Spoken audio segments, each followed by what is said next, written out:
Hello hi everyone, అందరికీ నమస్తే అండి. ఇవాళ అయితే నా చేపల కూర హిట్టో ఫట్టో చూద్దాము. నాకు వచ్చిన విధంగా అయితే చేస్తున్నాను. ఇవాళ సండే వ్లాగ్ అండి. మేము చర్చ్కి వెళ్ళి వచ్చేసరికి 2 అలా అయిపోయింది. ఇంకా ఫిష్ తీసుకొచ్చేసరికి 2:30 దగ్గర దగ్గర 3 వరకు అయిపోయింది. మా హస్బెండ్ ఏమో ఆకలేస్తుంది అంటున్నారు. నాకేమో టైం చాలా తక్కువ ఉన్నది. నాకు గుర్తున్నట్టుగా నేను చేస్తున్నాను, నాకు వచ్చినట్టుగా.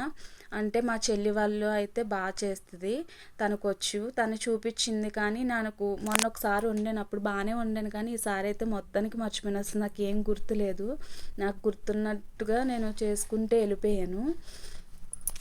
ఇక్కడైతే ఉల్లిపాయలు ఏగిపోయాక మళ్ళీ అల్లం వెల్లుల్లిపాయ పేస్ట్ వేసుకుని వేపేసుకున్నాక అప్పుడు ముక్కలు వేసుకున్నానండి. దీంట్లో మిస్టేక్స్ కూడా నేనే చెప్తున్నా కొన్ని.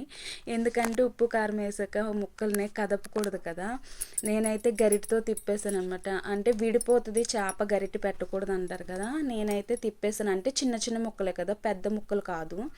అందుకని ఇంకా పెద్ద ఏమీ అవ్వలేదు, విడలేదు, మొక్క బాగానే ఉన్నది. ఇంకా ఉప్పు కారం వేసుకున్నాకైతే గుడ్డపుతో పట్టుకుని అటు ఇటు కుదుపుకోవాలి. కానీ వాటర్ పోసుకుని మామూలుగా ఇలా గరిటెతో అయితే తిప్పకూడదు. నేనైతే గరిటెతో తిప్పాను, కానీ ఏం అవ్వలేదు, ముక్కలు బాగానే ఉన్నాయి. అంటే బతికిన చేప మూల కొంచెం మనం కదిపినా కూడా ఏం అవ్వలేదు. అది పెద్ద చేప అయినా కూడా గమ్ముని విరిగిపోతుంది అనమాట. అది చిన్న చేప ముక్కల మూల తిప్పినా కూడా ఏం కాలేదు.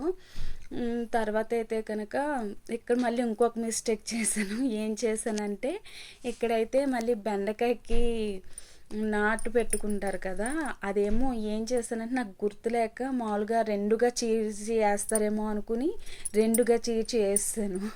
కానీ ఇది ఒక మిస్టేక్. ఇక్కడైతే మసాలా పెట్టుకుని ఫ్రైకి కొన్ని ముక్కలు అయితే మా పాప తింటుందని ఫ్రైకి పెట్టుకున్నాను. మా వీడియోస్ చూసి ప్లీజ్ లైక్ అండ్ సబ్స్క్రైబ్. ఈ వీడియో చూస్తున్నందుకు కూడా థ్యాంక్ యూ సో మచ్ అండి. మా ఛానల్ని అయితే సపోర్ట్ చేయండి.